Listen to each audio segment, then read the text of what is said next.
Here we go, here we go, here we go. This is all astrology, and this is a Libra Ascendant, Libra Rising video. We are going to be talking about the July eclipse. We have an eclipse happening, and because you are Libra, that means you are a air sign. This is important. This eclipse that we're having is in Capricorn, which is a cardinal sign. Automatically, that means square, test, tension, more money. Where did Venus come to life? Where is Venus being reborn for you? We're going to dive into your stuff. I'm going to look at you, Libra Ascendant. We're going to find out where the test and the stress could possibly be coming from. Who may be bringing the test and the stress and the tension? Let's find out what's going to be happening. What's going to be the focus of the next 18 months?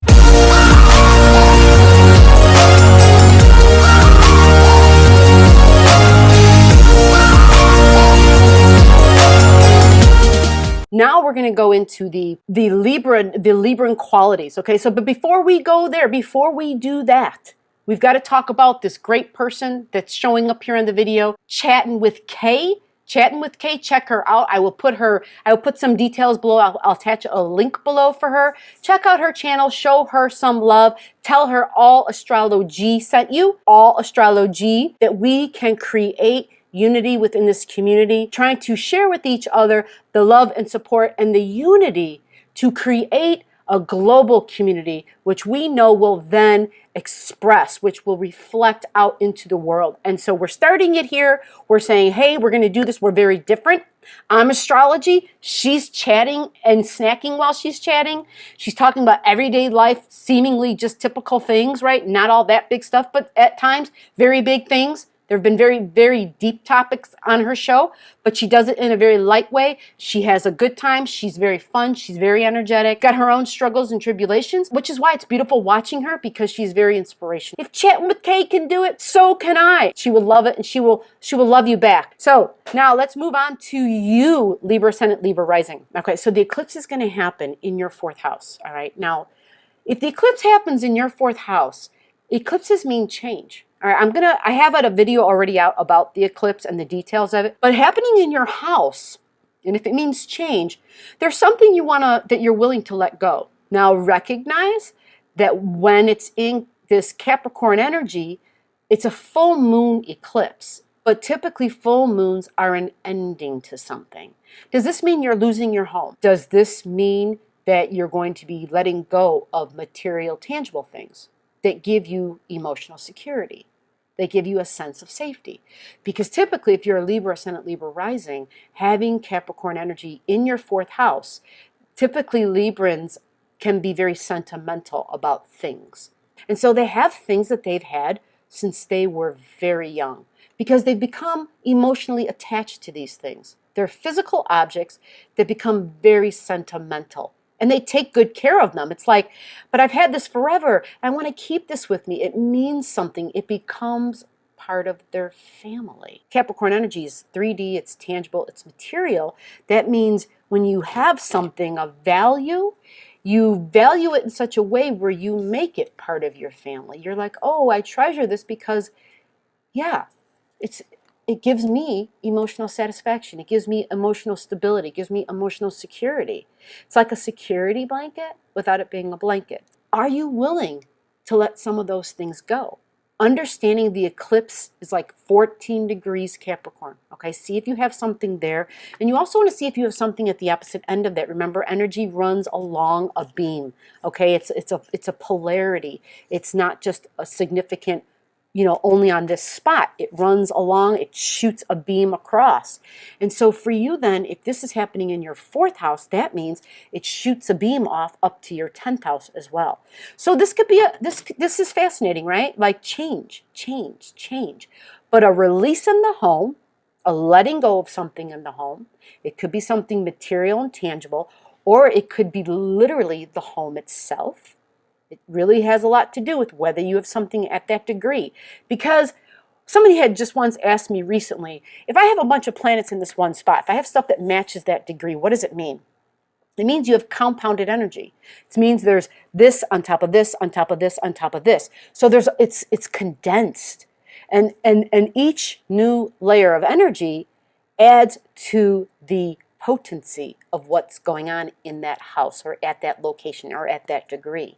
It's stronger. It's going to be more obvious in your life. It's something that you will not, it's something you will know about. Many times when we talk about astrology with people and they ask a question, or I ask a question to them and I say, well, did this happen? Some folks aren't aware of things. It's like that if the tree falls in the forest and if you don't hear it, does that mean it didn't happen? Well, of course it happened. It just means you weren't aware of it. It's the same thing. So if I ask a question and they're like, no, I don't recall anything like that, and then many times people, a week later, even a month later, they'll be like, or maybe 6 months later, a year, they're like, I remember we had this discussion and I told you I didn't remember, or no, nothing happened. And it's like it comes to people later sometimes because some things can be so subtle they're not aware of it. Some people need the deer through the windshield to be like, oh, wow, yeah, that happened. We're all different. So it's the uniqueness of who you are and understanding that it's okay, that everybody here, because I can see you energetically, and once I see you energetically, I literally can feel you and I can understand you. So I can honestly say anybody who comes here, you're seen, you're heard, you're felt, you're understood. And this is part of being the All Astrology family. This is part of being within this community here. Is this a place where you can have certain things going on and you can have somebody who really gets you, who gets it, who understands. And yeah, I think that's important. I think it's important to know that you're being heard, that you're being understood, that there's something about your quest, your journey, that maybe nobody else understands. And there might be questions on that journey, which I love questions. So remember, as always, be part of this 5-step process. Make sure you're commenting. Make sure you're liking. Make sure you've already subscribed if you haven't. Make sure you tap the bell. We got to have genuine comments, right? Otherwise, it's a negative. The higher ups at YouTube, if they're not seeing things that are genuine, they think that I've paid somebody to comment. Be involved. Be genuine. Understanding you might be letting go of something. And it may not necessarily be a letting go where someone's coming and taking something from you. It's more of you're letting go because you're ready.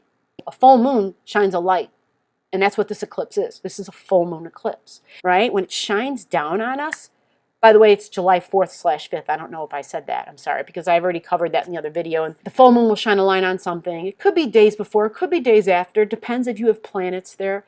But what that light does is it illuminates something that you were ready to let go of anyway. And so this could be, it is a release, but it's a good release. But understanding that you could have some stress and tension because it has to do with the Capricorn energy. And when I look at where you are, like, yeah, this is your 4th house. This is your home, likely, possibly causing stress to who you are and in your balance, because your Libra and ascendant abilities, the ascendant is your appearance. And so what is Libra? Libra is all about, I am willing to compromise. I want things to be balanced. I want things to be fair for everybody involved. So there's something that stresses that, okay? There's going to be something about this time that stresses it. So I would expect that. So it almost looks as though work at home could stress it. Also, there could be some work at home that adds, and maybe a better way of saying it, not just specifically work at home, but work at home and work at work. Because there's more of it, there's an imbalance. You don't appear to be as balanced now because there's like, I'm working here and I'm working over here.